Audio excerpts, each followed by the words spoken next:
The first element of hip hop is definitely rapping because out of the four, I mean, I'm not a break dancer. I don't do graffiti, and DJing is the last of the Mohegans right here. But I mean, it's definitely been something I always looked at. You know, my OGs in Atlanta would tell you stories of me just kind of hovering behind them watching, and you know, it just was so far fetched to me. It's like I gotta focus on this. I gotta focus on the rap.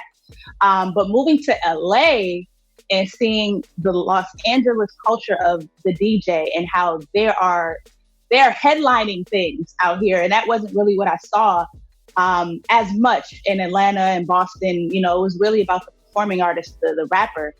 The DJ got the love out here. The producers get the love. And so, you know, I just kind of naturally fell into that space because this has been the habitat that I've been in for 8 years.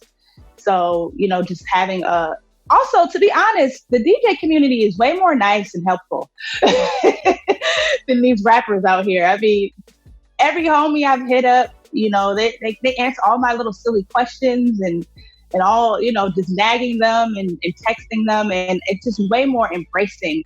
And so I think I naturally just was like, you know, I feel comfortable to want to try this out versus me wanting to try something else that I don't really have any ties to. So the first element was definitely me as an MC.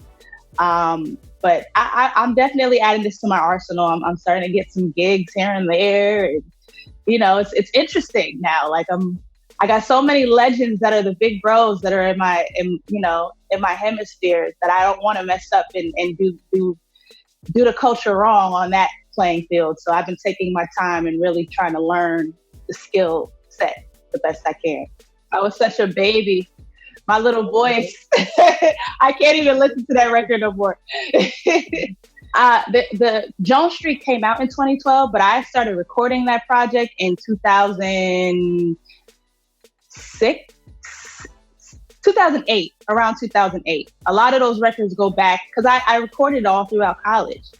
So that journey was like collegiate, my whole college life, songs here and there. But yeah, 2012 was when it came out, but those songs dated back years before, you know, my first album. So, and I do have on my project, Love's Trail Mix. I produced 2 records on there. But I realized I'm the Quincy Jones type of person. I'm not really like in love with being on the MPC and doing all that as much. I know how to, and I can, and I like it when I'm in rooms with other people. But I really like arranging and hearing things and detecting where I want the drums here, where I want this outro. I'm very good at that in vocal production as far as the producing side of things. But just getting down and, you know, chopping samples and stuff, I have that skill and you can hear it in some of my projects, but I realize what my love is, and it's really the arranging and the, you know, outside looking in production part of things. Well, that is the EP. I put out a maxi single / EP called Acquired Taste. So we did it. It's out. As far as like a full album, we talked about it, but as far as with COVID and everything happening, we already had those 3 records done. And yeah, we just put out what we had. And that's honestly, that's an EP to me. 3 solid records. Sometimes EPs were shorter, but I called it a maxi single because back in the day, you know, the first 2 records were already put out, but then I put a record out, which was Purple Highway with Sky Zoo. That was a newer record. So it was a single, but it was a maximum of it because the other 2 were singles too. So everything was a single on that project. Me and Giallo linked up because I'm on a project with him and Smooth.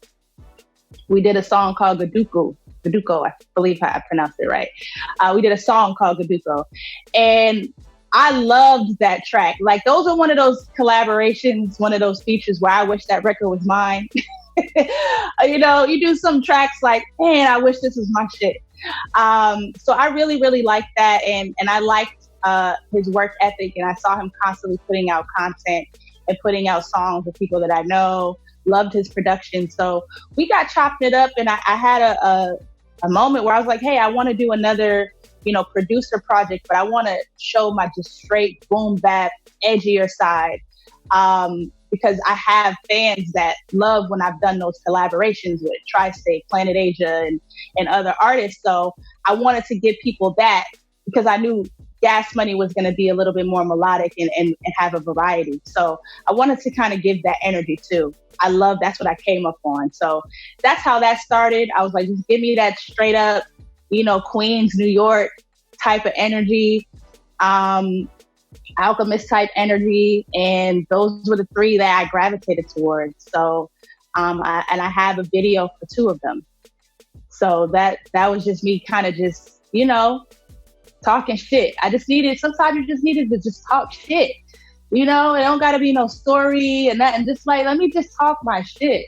And I needed a couple of those just to give that level of my fan base a couple, for their playlists. You got to give that variety. That's my favorite. That's my favorite one for sure.